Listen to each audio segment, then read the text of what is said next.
Hey guys, welcome back to my channel. So today I wanted to kind of just talk a little bit about the topic of homeschooling.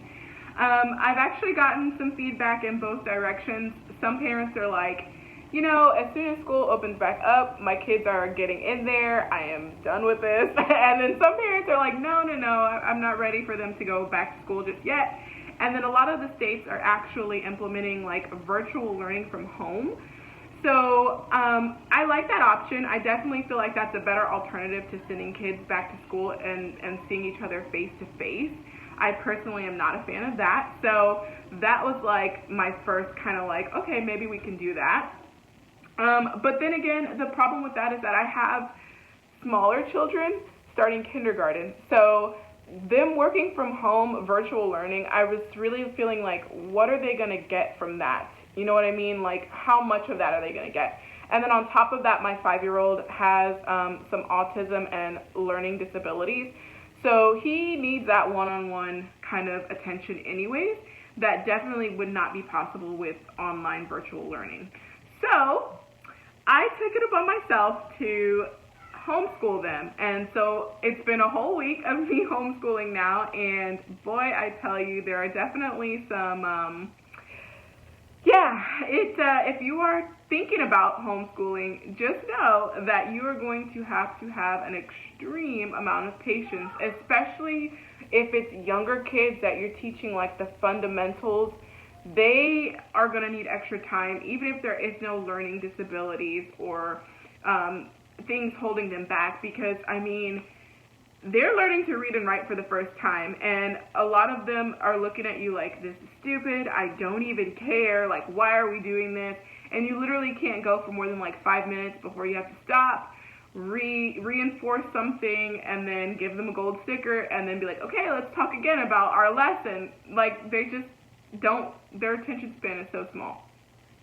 So there's definitely been some learning there. And then on top of that, being a single parent, I really have to figure out how to balance them being here with me and then being with their dad. So what I do is Monday through Wednesday, I have a curriculum that I follow here with them at home, and then I send the rest of the curriculum with their dad on Thursday and Friday for them to kind of finish out the week.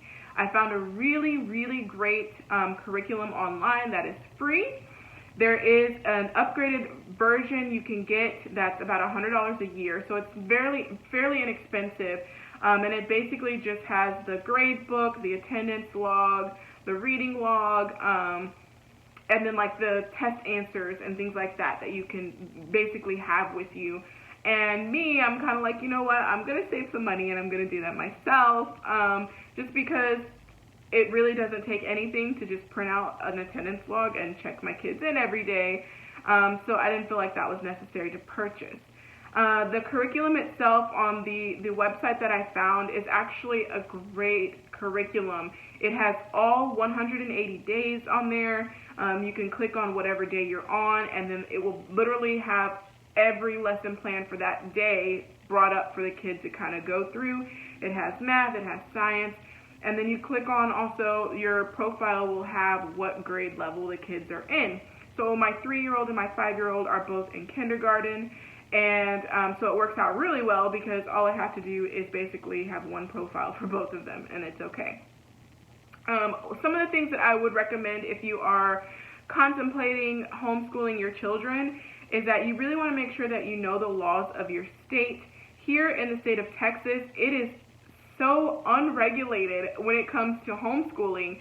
I think the only real requirement, and I don't even know if it's really a requirement, but the only real thing that I was able to find that was consistent was that when you have more than 3 or 4 children being homeschooled at your house, you have to be careful, because I think there's something to do with like the school zoning, like comes into effect if you actually have a substantial population of children being homeschooled in one area.